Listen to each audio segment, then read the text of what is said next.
नमस्कार, आपके साथ मैं हूं सुखवीर। आप देख रहे हैं आपका अपना न्यूज चैनल भिवानी हालचाल। सबसे पहले एक नजर आज की न्यूज हेडलाइंस पर।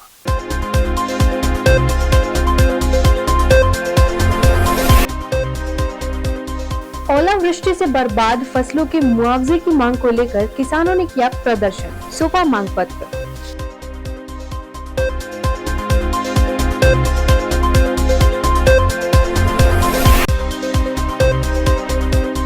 आईएमए ने सरकार को दिया 15 मार्च से आयुष्मान और चिरायु स्कीम का काम बंद करने का नोटिस।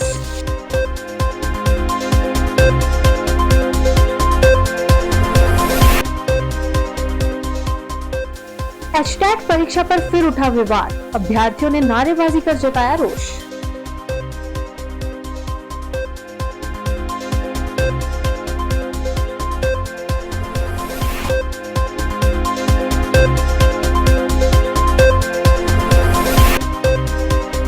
शिव जयंती कार्यक्रम में बीके विजय दीदी ने बताए भगवान शिव के गुण रहस्य।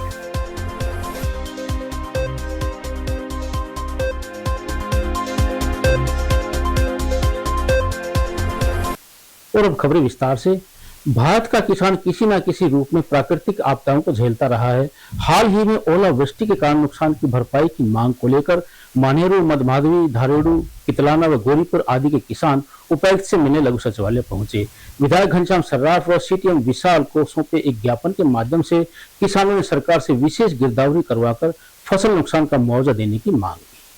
जिले के कई गांवों में हाल ही में हुई ओलावृष्टि ने किसानों की सरसों, गेहूं व अन्य फसलों को बर्बाद कर दिया है। पीड़ित किसानों ने बताया कि गांव मानहेरू, मधमाधवी, धारेड़ू, गोरीपुर, कितलाना, नांगल, उमरावत व आसपास के गांव की फसलें पूरी तरह से बर्बाद हो गई हैं। इन गांवों के किसान अपने बर्बाद पौधों को लेकर उपायुक्त से मिलने आए थे, परंतु उपायुक्त की अनुपस्थिति में नगराधीश ने किसानों की बात सुनी और किसानों को विशेष गिरदावरी करने का आश्वासन दिया। किसानों ने हरियाणा सरकार से मुआवजे के रूप में 50,000 रुपए प्रति एकड़ देने की मांग। उन्होंने कहा कि पिछले वर्ष जनवरी 2023 में पाले, बेमौसमी बारिश व ओलों ने रबी फसल को बर्बाद कर दिया था। राजस्व विभाग ने भिवानी जिले का 300 करोड़ रुपए नुकसान दिखाया था, परंतु सरकार ने केवल 11 करोड़ रुपए का भुगतान किया था। वहीं भिवानी के सीटीएम विशाल एवं विधायक घनश्याम सर्राफ ने किसानों को विशेष गिरदावरी करवाने व न्यायोचित मुआवजा दिए जाने का आश्वासन भी दिया। डीसी साहब के माध्यम से मुख्यमंत्री जी को ज्ञापन देने आए हैं। 2 तारीख को जो ओलावृष्टि से किसान की संपूर्ण फसल खराब हो गई है, पकी पकाई फसल थी, जिसमें गोरीपुर, कितलाना, अजीतपुर, मानेरू के जो गांव हैं, इनमें धारेड़ू और मतलब लगभग भिवानी के लगभग गांव की फसल पूर्णतः खराब हो गई है। 100% की 100% फसल खराब है। 7 से 8 आंगल ओले, अपने देसी भाषा में बोला तो 1 बलांद ओले पड़ रहे हैं और इतना नुकसान हुआ है कि किसान का नहीं बचा कुछ भी। तो हमारी आपके माध्यम से, आपके चैनल के माध्यम से सरकार से ये अपील है कि 2 लाख रुपए प्रति एकड़ किसान को मुआवजा देकर उसके जीवन को बचाने का काम सरकार करे। विभिन्न गांवों में जो ओलावृष्टि हुई है, बर्फबारी हुई है, उसको लेके हम माननीय उपायुक्त महोदय, डिप्टी उपायुक्त महोदय से बात कर रहे हैं और इनके माध्यम से हमने सबके ज्ञापन भी दिलाए हैं और जो भी यहाँ पे आया है उसको मिलवाने का काम भी किया है।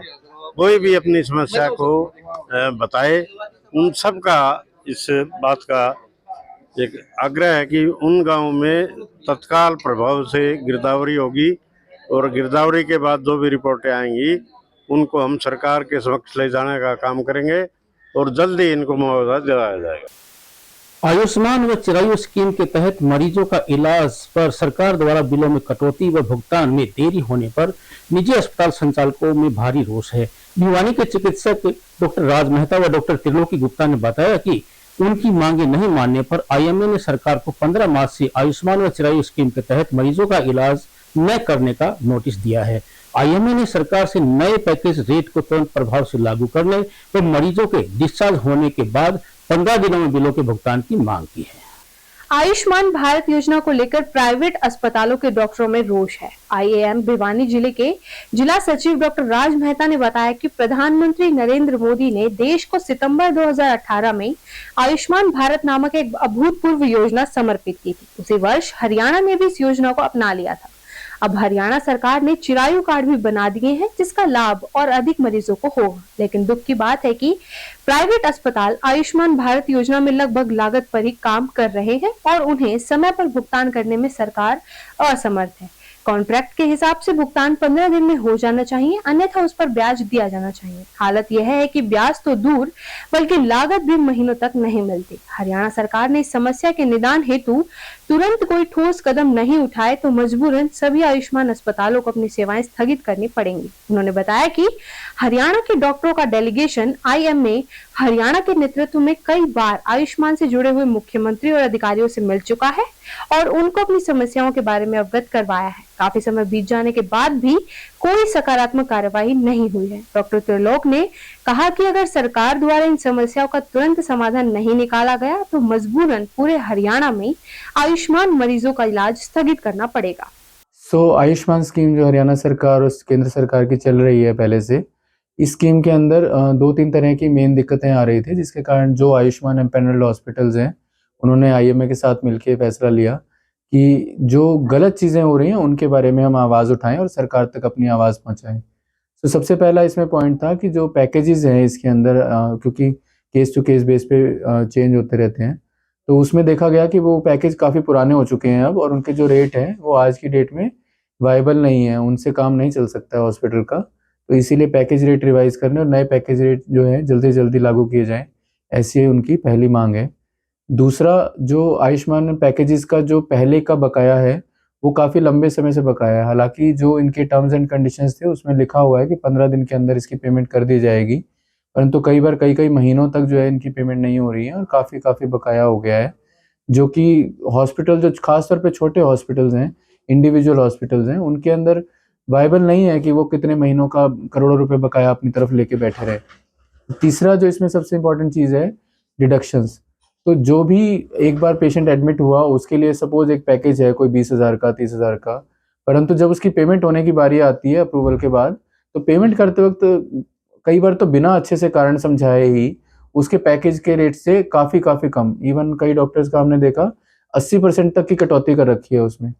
तो ये बिना कारण समझाए और बिना किसी वाजिब कारण के यदि 80% तक की कटौती कर देंगे जो पैकेज पहले सरकार ने खुद ही फिक्स किए हैं, तो कहीं ना कहीं ये हरासमेंट के जैसा ही लगता है। तो इसीलिए ये सही नहीं है इस तरह से बिहेव करना, और जो भी लोगों को पैकेज डिसाइड करने के लिए बिठाया गया है और फाइनल अप्रूवल के लिए बिठाया गया, उन्हें देखना चाहिए कि ऐसे अननेसेसरी कटौतियां ना करें उसके अंदर और समय पे पेमेंट कराएं।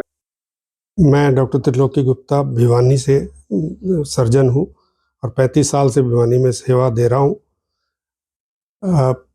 2018 में हमारे यशस्वी प्रधानमंत्री श्री नरेंद्र मोदी जी ने जो एक आयुष्मान योजना गरीबों के लिए शुरू की थी, जिनकी आय सालाना 1,80,000 से कम थी, उनको फ्री में जो है आयुष्मान कार्ड्स वितरित किए गए थे, जिससे 5 लाख पर फैमिली उनका जो है इलाज फ्री में होना था। और इस स्कीम को जो है हरियाणा गवर्नमेंट ने 2018 में लागू किया और IMA के डॉक्टर्स ने बहुत खुशी से इसको अपनाया। हालांकि इसमें जो रेट्स दिए गए हैं ऑपरेशंस के या इलाज के, वो बहुत ही निम्न रेट हैं और उस पर भी इलाज करने में हमें कोई परेशानी नहीं थी। लेकिन अब पिछले 2 साल से हरियाणा सरकार जो है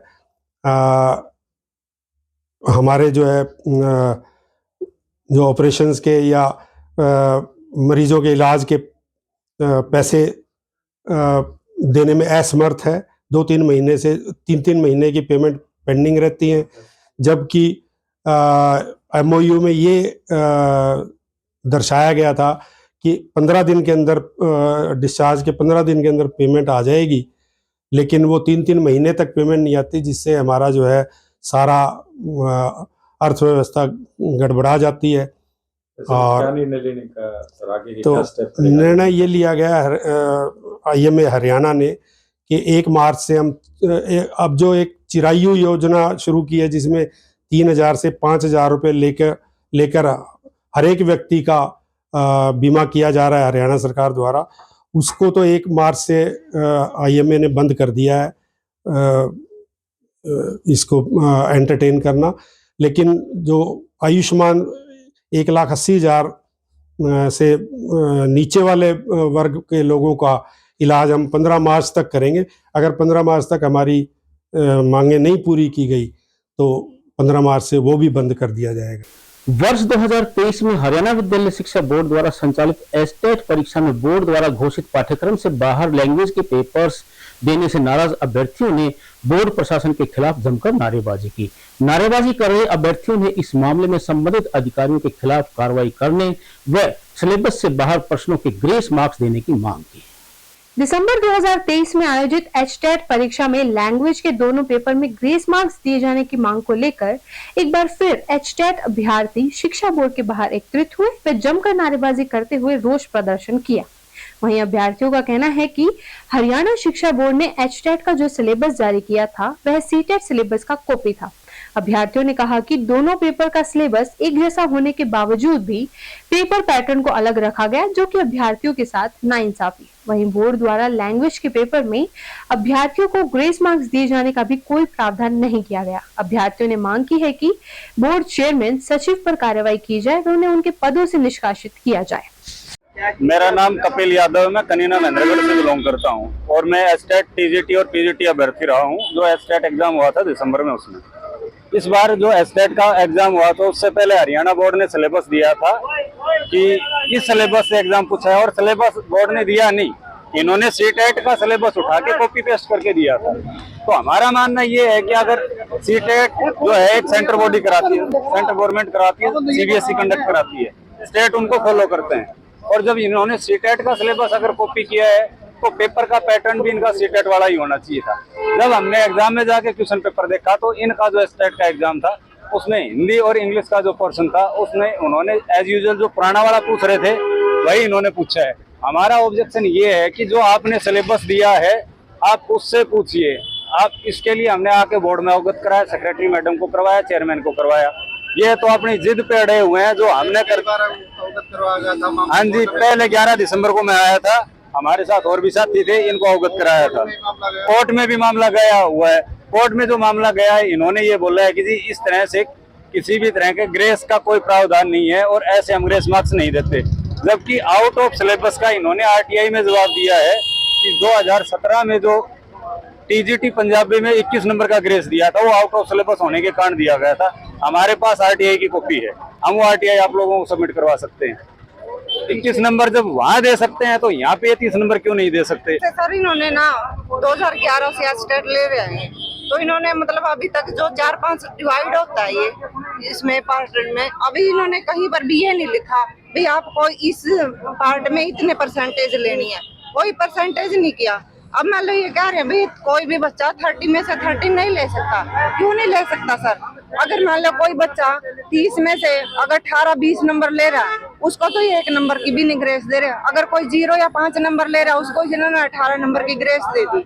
वो कह रहे हैं जब हम एजुकेशन से जुड़े हुए हैं, जब इन्होंने सिलेबस मेंशन किया था सर तो उस टाइम इन्होंने ये अगर हम बिना पढ़े उस सिलेबस को 18-20 नंबर ले सकते हैं तो पढ़ने के बाद हम 30 क्यों नहीं ले सकते? परमपिता परमात्मा निराकार व अजन्मा है, यह कहना है राजयोगिनी बीके विजय दीदी का। रुद्रा कॉलोनी स्थित परमपिता ब्रह्मा कुमारी ईश्वरीय विश्वविद्यालय में उन्होंने त्रिमूर्ति शिव जयंती कार्यक्रम का झंडा फहराकर शुभारंभ किया। उन्होंने कहा कि किसी भी पर्व को मनाने की सफलता तभी है जब उससे जुड़े रहस्यों को अपनाकर अपने जीवन में उतारने का संकल्प ले। प्रजापिता ब्रह्म कुमारी ईश्वरीय विश्वविद्यालय रुद्रा कॉलोनी में त्रिमूर्ति शिव जयंती कार्यक्रम में राजयोगिनी बीके विजय दीदी ने कहा कि हम शिवरात्रि पर जिन शिव शंकर की पूजा अर्चना करते हैं ये एक ना होकर भिन्न है। मंदिर में उपस्थित शिवलिंग परम पिता परमात्मा शिव का प्रतीक है जो अजन्मा है, सर्व का कल्याणकारी है, निराकार ज्योति बिंदु है। इसलिए शिवलिंग पर 3 सफेद लाइनों के बीच एक लाल बिंदी भी दिखती है। दूसरी प्रतिमा आकारी रूपधारी शंकर देवता की है जो स्वयं भी आके बंद शिव के ध्यान में मगन है। यही कारण है कि हम शिव परमात्मा नमः और शंकर देवता नमः कहते हैं। वहीं उन्होंने सभी को शिवरात्रि पर्व की शुभकामनाएं देते हुए कहा कि किसी भी पर्व को मनाने की सफलता तभी है जब हम उससे जुड़े रहस्य को समझते हुए उन्हें अपनाकर अपने जीवन को और अपने आसपास को बेहतरीन और खुशनुमा बनाएं। मुख्य अतिथि केएम बीएड कॉलेज के प्रिंसिपल समाज सेवी राजीव शर्मा ने भी शिवरात्रि की शुभकामनाएं देते हुए कहा कि यह पर्व अपने अंदर की सर्व बुराइयों को प्रभु पर समर्पित करने का है। शिव जयंती पर, जो कि निराकार परमपिता परमात्मा की जयंती हम आज मना रहे हैं, वो परमात्मा निराकार है, अशरीरी है, अजन्मा है, अभोक्ता है। तो आप पूछेंगे उनकी जयंती कैसे, जन्म कैसे, क्योंकि वो गर्भ से तो जन्म लेता नहीं है, इसलिए वो किसी साधारण तन में प्रवेश करके और दिव्य ज्ञान हम बच्चों को देते हैं, क्योंकि वो ज्ञान का सागर है और सबका पिता है। तो माता पिता बंधु सखा टीचर सतगुरु सर्व संबंध वो हमारे से निभाता है। प्रैक्टिकल में उन संबंधों की हमें भाषा देता है और ज्ञान सुना करके हमारे संस्कारों का परिवर्तन करता है। जो आज हम भिखारी बन चुके हैं, बदचलन बन चुके हैं, हमारा चरित्र खराब हो चुका है, उस चरित्र को सुधारते हैं। तो उनकी ये शिक्षा है कि बच्चे कभी भी किसी को दुख नहीं देना है, हर एक को आत्मिक दृष्टि से देखना है, क्योंकि आत्मा रूप में सब भाई भाई हैं, आपके सभी भाई हैं, एक पिता की संतान है।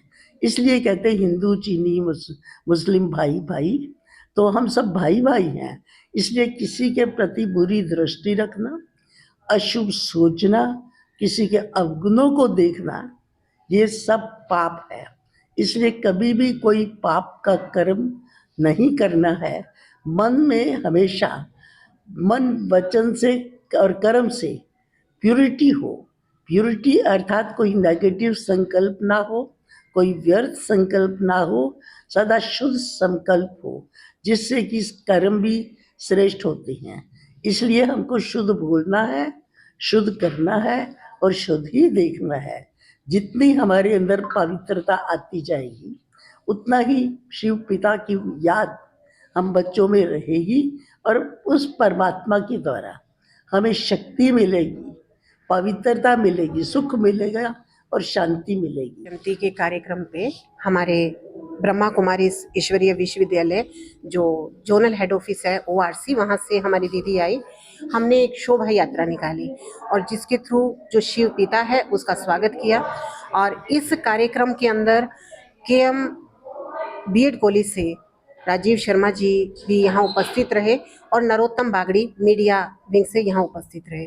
तो इस कार्यक्रम का उद्देश्य था कि मनुष्य के अंदर आध्यात्मिकता को जगा करके बुराइयों का अंधकार मिटाना और सद्गुणों का प्रकाश लाना। बस इसी उद्देश्य के साथ हमने इस शिव जयंती को मनाया। अब एक खबर चलते चलते, पूर्व पार्षद हर्षदीप जुडेजा को भाजपा का जिला उपाध्यक्ष बनाए जाने पर सर्व खत्री समाज द्वारा आयोजित अभिनंदन समारोह शक्ति प्रदर्शन बन गया। आयोजक इस बात को लेकर खुश थे कि भीड़ उम्मीद से ज्यादा जुटी थी। समारोह की अध्यक्षता वरिष्ठ जन सोहनलाल पोपली ने की, तो हर्षदीप जुडेजा ने बुजुर्गों का माला पहनाकर उनसे आशीर्वाद प्राप्त किया। कार्यक्रम में जींद के विधायक कृष्ण मिड्डा, जिला अध्यक्ष मुकेश गौड़, युवा अध्यक्ष राहुल मुंडाल, सौदानंद आर्य व सीएम की बहन बीना अरोड़ा विशेष रूप से मौजूद थी। अब फिर से एक नजर आज की न्यूज हेडलाइंस पर।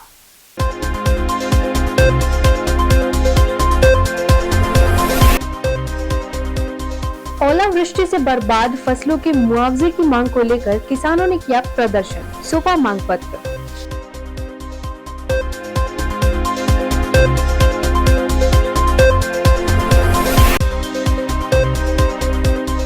आईएमए ने सरकार को दिया 15 मार्च से आयुष्मान और चिरायु स्कीम का काम बंद करने का नोटिस।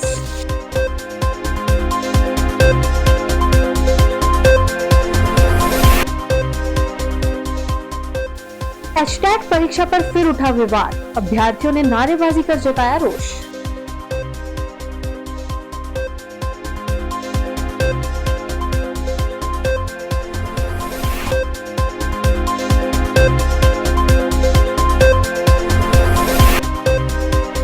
शिव जयंती कार्यक्रम में बीके विजय दीदी ने बताए भगवान शिव के गुण रहस्य।